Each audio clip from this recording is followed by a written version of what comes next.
So a couple of announcements is, just acknowledging our Sangha mates who are sitting, 7-day session this week. I'm sitting online in the morning.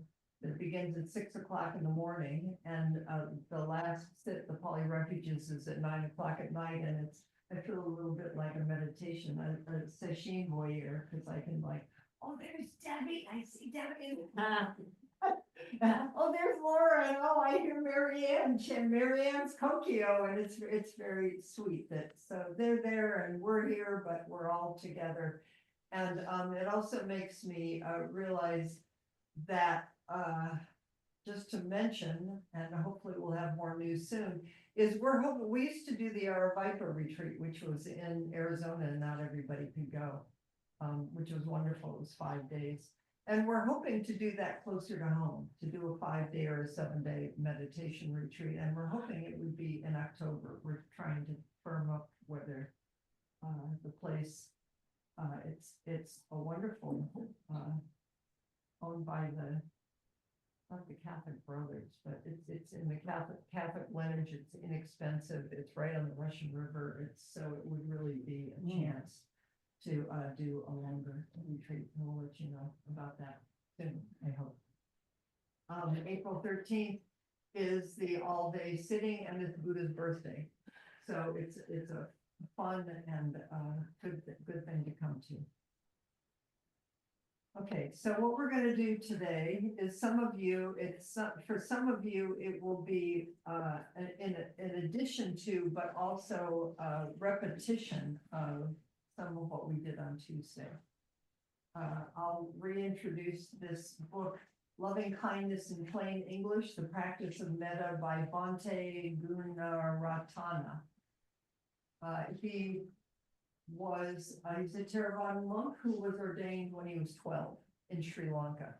So I'm really appreciating getting to hear directly from him, his practice. Can you hear, Wayne? Can you all hear? Is it okay? Yeah. Okay.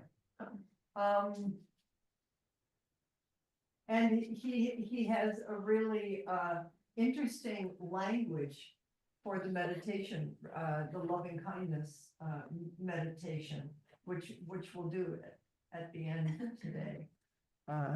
But he does say, the Buddha does say, well, he says, Bhante Gunaratana tells us that this sutta, the Metta Sutta, is chanted more often than any other discourse on all occasions in Theravadan countries. So the Metta Sutta is the primary, the way the Heart Sutra is, I would say, in Mahayana, the Metta Sutta is the center of practice in Sri Lanka and in Burma, Myanmar, and other Southeastern Asian countries.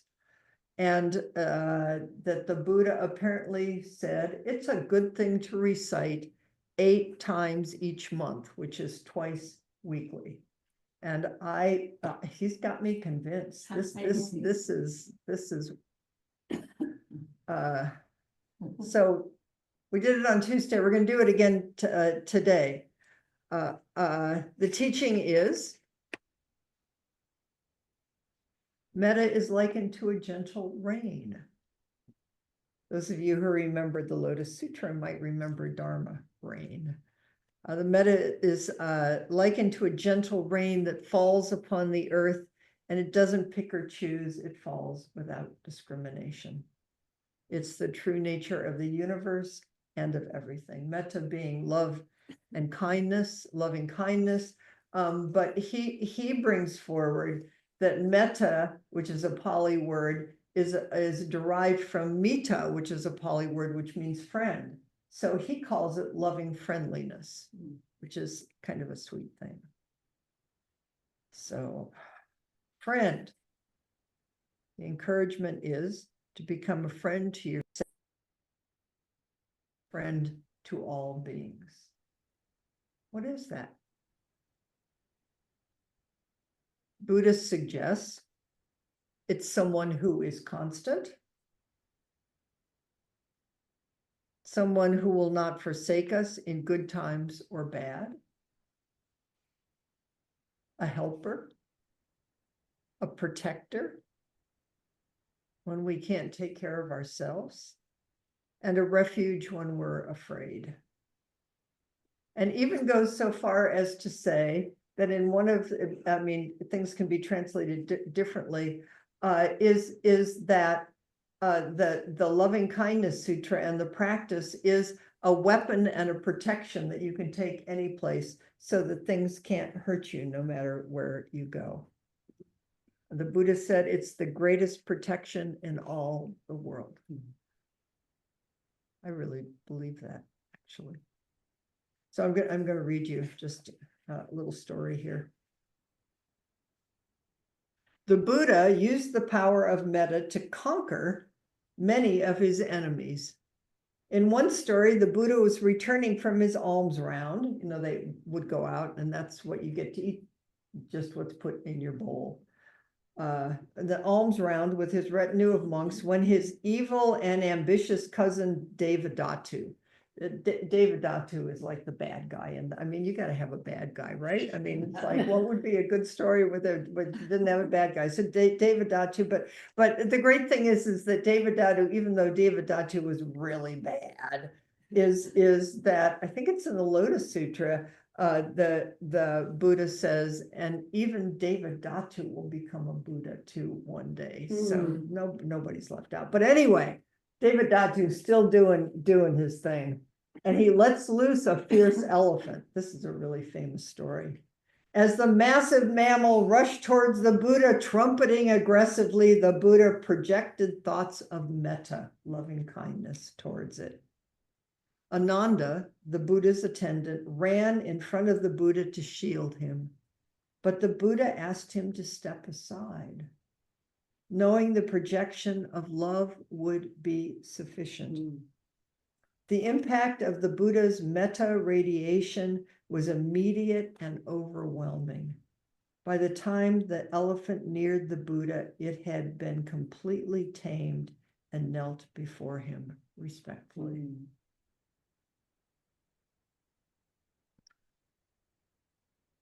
Goes on to say, loving friendliness is a natural faculty concealed beneath our greed, hate, and delusion. It is cultivated through wisdom and mindfulness. No one can grant it to us. We have to find it ourselves and cultivate it mindfully. When the ego gets out of the way, loving kindness arises naturally. Joseph Goldstein, a teacher at Insight Institute, I think, on the East Coast. Anyway, he's a wonderful teacher. Metta does not make distinctions among beings. It embraces all. There is no one who falls outside of its domain. We catch a glimpse of it as we might glimpse a tree during a flash of lightning. Isn't that great? Isn't that a great description? It's like you're just walking along in the dark and you're just thinking this and thinking that, and all of a sudden it's like there's just this moment that just lights up the whole sky and everything. And you can't deny it, but you can't grab it. And if you go back and you say what happened and everything's the same and everything's different. As we learn to relax and let go of negativity, we begin to recognize our biases and not let them dominate our minds. Then the thought of loving friendliness begins to shine, showing its truth, strength, and beauty. He encourages us that metta, loving kindness, is like our friend, and we should protect it just as a mother would protect her only child, which is, of course, a line from the Loving Kindness Sutra. It's like, oh, loving kindness. Oh, take care of it. It's your best friend, our best protector. So I'm going to share a little bit because he has a chapter here called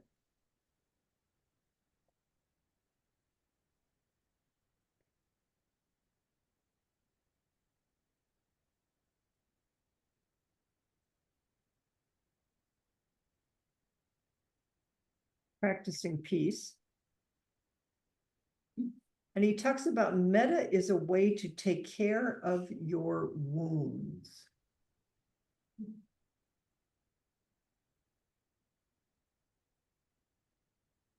If others respond negatively, they might be going through something that we don't know. When we feel hostility or anger, it's a thorn in our own heart. We can remove it by practicing loving friendliness, sharing our love. Doing so expresses the uprightness of a disciple of the Buddha. We should be upright, not uptight. We should be upright, not uptight. We can learn to love ourselves, both our gifts and our demons, without hesitation. Don't think you don't deserve love. If you don't love yourself, who will? Mm-hmm. Caring for yourself in this way is not selfishness. Take care of your body and mind without abusing yourself with alcohol, harmful drugs, careless eating, mindless behavior, smoking, and not getting enough rest. Be friendly with yourself before you try to share friendliness with others. Telling lies, for example, hurts you more than it hurts others. We should know there's a lot of suffering happening in the world. People telling lies. Not that we don't do it too. Pay attention. Killing, stealing, and sensual misconduct hurt you. If you love yourself, avoid harmful actions. It's an interesting, usually it's called sexual misconduct. He says sensual misconduct. It's like, don't misuse your senses. I mean, please be sensual, but don't misuse it. That's actually kind of beautiful. This is the straight path to liberation, built by honesty, focus, and wisdom. Freedom from fear is not denial. Freedom from anger is not suppression. Metta directs us to follow the Buddha's direct path, which is the path of truth. No one else can tell you what is in our own hearts, how metta pervades our body and mind. Saturate every cell of your being with metta, and it will naturally radiate forth. You can't pretend. This practice must be done honestly, and it always begins with yourself. You'll see when we do this again, you'll always start with yourself. And in the acknowledgement that there's no separation between self and other on the absolute or ultimate level, if you really do take care of this self deeply and all the way through, you really are taking care of the whole world and all beings. Okay. So you might want to know, because some said they did want to know on Tuesday. Too bad they're not here, but that's okay. they can listen or look it up. The Buddha said there are 11 qualities that happen if you practice loving kindness. Want to hear them? Yes. Want to hear them? Oh, there's nods on screen. Okay. We don't need an ideal society or a perfect world to practice loving friendliness. We aren't practicing to save the world or make it perfect. We practice for ourselves, for our own peace and well-being. Any effects beyond that are byproducts. If the focus is outside ourselves, we will never succeed. If you think there's somebody out there that you're going to save, you might want to come back. Take care of. Somebody was saying to me yesterday, just take care of what's right in front of you, fully, completely, all the way through. And for each person that will look different, but don't think there's something out there you're going to save. Fortunately, our own well-being is intimately bound up with the well-being of others. So truly practicing loving friendliness for our own benefit does benefit others. In the discourse on the benefits of loving friendliness, the Metta Nisammasa Sutta, the Buddha lists 7 benefits derived from practicing metta. And then he says, and this actually, they've done scientific research on it, and it's true. So you can really believe this. Okay, 1, you sleep well. You'll sleep better.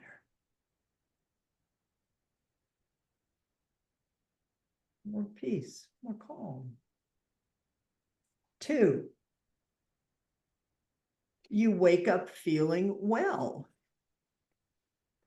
Earlier, he suggested that when you wake up in the morning, really wake up with the vow and the intention to do loving kindness as your first thought, because it will set the entire day. 3, you're not likely to have nightmares.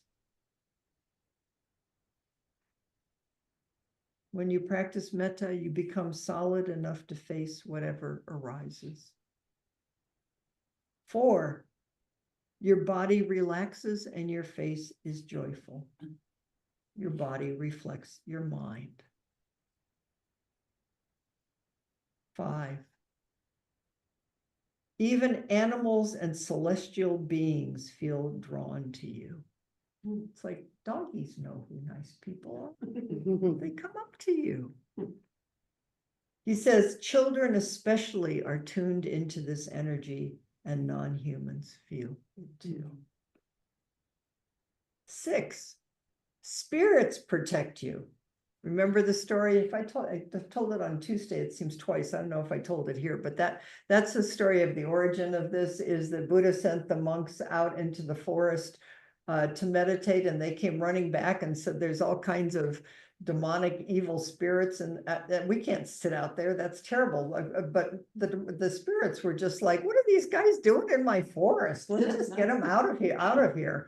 But so Buddha just said, he gave them the loving kindness meditation, and they went out and sat in the forest doing meditation, and the demons and the spirits calmed down. They calmed down. Everybody began to get along. This is why when I go to quote protests, I do loving kindness. I wear my rakusu and I do loving kindness, metta. 7, fire, poisons, and weapons will not harm you. Let's see what they say about this here, okay?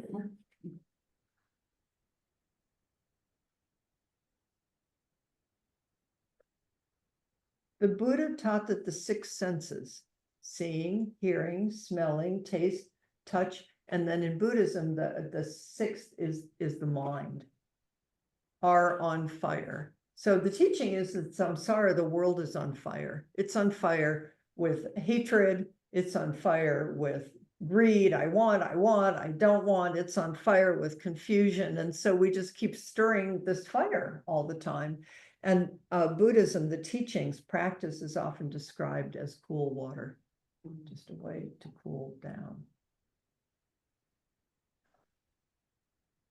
The antidote, he taught, is to know reality. Be mindful and see how sensations and states affect you. Like, pay attention, mindfulness. Think of your own experience. See how much you burn with the fire of greed, hatred, and delusion, and how much you poison your mind with greed, hatred, and delusion. It doesn't have to be big, you know. It's like you can just feel what's happening in the world when there's just fire being, it's like there's a fire being ignited, and somebody just told me going to breakfast and Fox News was blaring, and I mean, we just keep stirring the fire, but we do it in our own hearts and minds. When you practice metta, wherever you are, your breathing becomes calm and you feel so much love and compassion that your mind naturally wishes all beings to live in peace and harmony. 8, when you do loving kindness, your mind immediately becomes calm. 9, your complexion brightens. As you practice metta, joy arises. 10, you'll die with a clear mind. Practicing loving friendliness sinks into the depths of your consciousness and makes your mind genuinely calm. With metta, you will die peacefully and without confusion. Really good to establish practice before we're in a state where we're pushed up against the wall, where something is in fire in our body, hearts, and minds. Just something that you just know you can come back to that's not even conscious. Just here. And 11, you'll die in peace. If at the time of death you do not yet comprehend the highest truth, don't worry. You will still go to a realm of great peace. If you have not completed the path of awakening before you die, the peaceful mental state generated by metta will still allow you to be reborn in a heavenly realm, in case that's what you wish for. And regardless of whether we consider heaven a real or figurative place, this portends well and encourages us to practice loving friendliness while we can. It's a great time always, and it's a great time in the world to be practicing loving kindness. Okay, so whether you did it on Tuesday, whether you've been doing this your whole life, whether this is the first time, we hope that during this month, and we'll continue next month, well, and forever, we'll keep practicing loving kindness. But I'm going to do the phrases that he brings forward. So let's all just move into meditation, quiet, upright, sitting, following breath.